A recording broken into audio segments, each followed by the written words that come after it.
Are interactions with a specific client affecting your team's morale and productivity? It may be time to let that client go. This scenario usually arises due to a bad agency-client fit. Hey agencies, it's Cam from Agency Analytics, and we know that it's not easy firing a client. It may seem easier to just stick things out, but keeping the wrong clients can really affect your agency.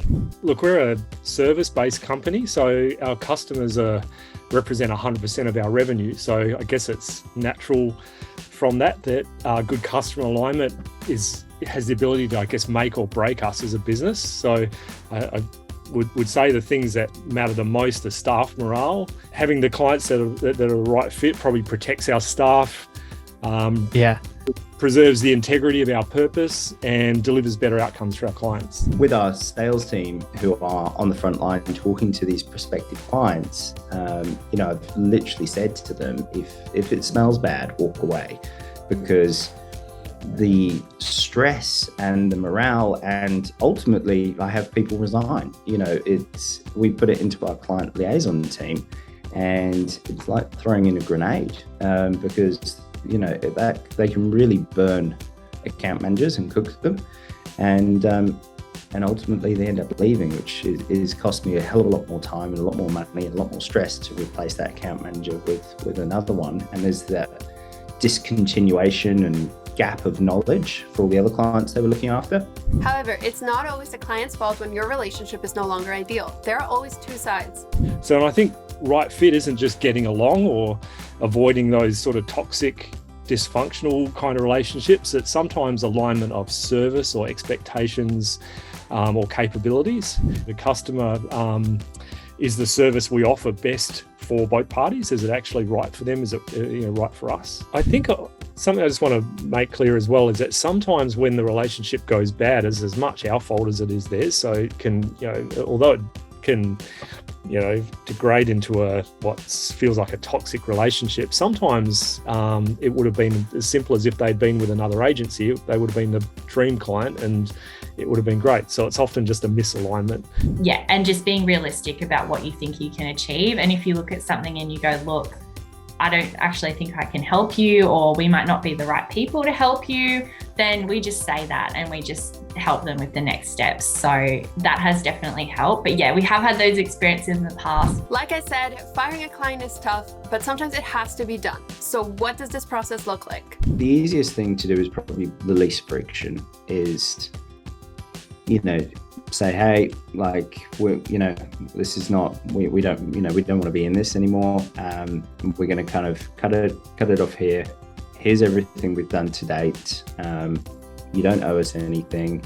Send them an email to say it's full and final settlement. There's no claims against us. There's no claims against you. You can have what we've done to date, and we'll part ways amicably, because by doing that, rather than becoming in an offensive position where they're going to start thinking about suing you, or you starting to think about suing them, and it goes legal, it's just not worth the stress and the hassle. It's trying to sort of exit that relationship as quickly as possible and do it in the least friction way. So just give them everything that's theirs, the domain name, the website, whatever it is, design files. It's just not worth hanging on to anything, because what use is it to you anyways? And then, because at the end of the day, your reputation is more important, for them go put a Google review up or whatever. And even if you have to cop a bit of a refund on the chin, in the scheme of things, it's just cop it, pay it, move on.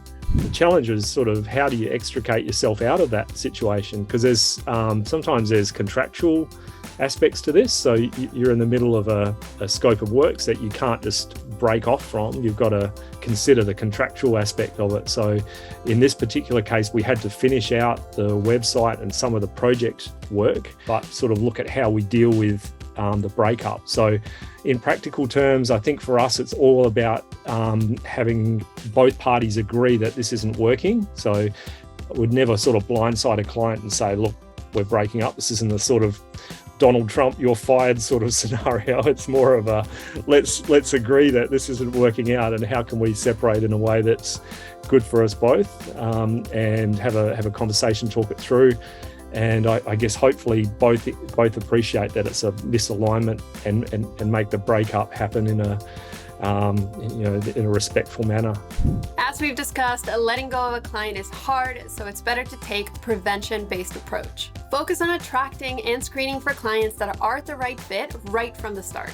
And I guess, like we all know, when you're talking to somebody, you can pretty much kind of work out quite quickly, especially if you've got a bit of experience, a good client or a bad client. Like you can see the red flags and the warning signs. And if you want confirmation, the simplest thing to do is to ask them to do something before you're going to kind of proceed to, let's say, a quote. So you send them a questionnaire, pre-approval form almost, right? And you ask them to fill it out, and one or two things will happen. They either won't fill it out, which tells you they're not the client you want anyways. They'll fill it out poorly. Again, they're still not the client that you want. Or they'll fill it out and they'll kind of make up stuff, and you'll be able to kind of spot it. I have sort of noted some things that you'll look out for people who are rude or impulsive or won't listen to advice or won't follow our processes, or they don't give you the time to answer questions properly, or they don't have the resources, be it financially or time-wise, to get a good job. They might be overly demanding, unrealistic expectations. So these sorts of things you can look out for, and there's probably a little bit of gut feel that comes with it as well, because you can't ask these questions of somebody in an initial sales meeting, but you look out for the signs. There's a bit of that. The other bit to it, though, that I think is probably even more important is how you position yourself to attract the right sorts of inquiries. It's so critical that we position and market ourselves with a clear, purposeful brand that makes the right ideal client drawn to us, and that way the quality of inquiries that when I say quality, they're aligned with us. That's what makes them quality. It's not a business is better than another business. It's the alignment piece. Then there's less of a need to have to go through a sort of hardcore screening process and or fire clients and those sorts of horrible things. It really shouldn't come to that if you get it right up front. Firing a client can be scary, but letting those bad fit clients go will ultimately lead your agency towards more positive outcomes. Where one door closes, another window opens, right? There's you do get knocked down, and you do emotionally, take it, and you do stress and worry. It's like, well, am I going to have to let people go? That's large. Then you panic. But I think most agency owners, after a certain amount of time, are probably resourceful enough to then go find themselves, a client to replace and replenish that one. So that worked out best. My mental health is better. I slept a lot better. My staff and my team benefited from it. Yeah, it's only good comes out of it if you've identified that it's a poor fit, and often the time that you recognise that the damage has been done, or some damage has been done.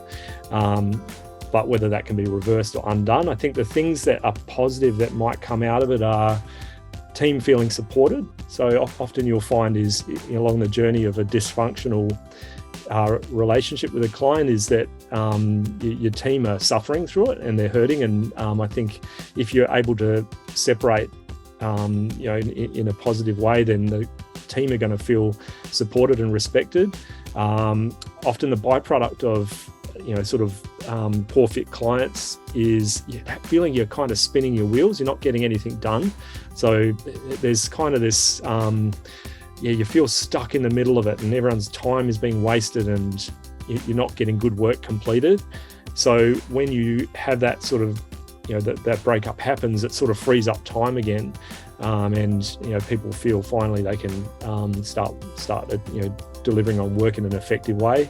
A client that isn't a good fit can lead to problems in your agency and drain staff morale. We've seen different ways of parting with clients, from a clean break from the agency to a mutual agreement on both parts. Ultimately, letting go of poor fit clients leads to a healthier agency culture, a team that feels supported, and more billable hours for you to create meaningful work. Have you had similar experiences about firing clients? Have any advice for any agencies going through the situation? Let us know in the comments. Our team also wrote a detailed guide on this very topic. Find it in the link in the description box. Thanks for watching, and see you in the next video.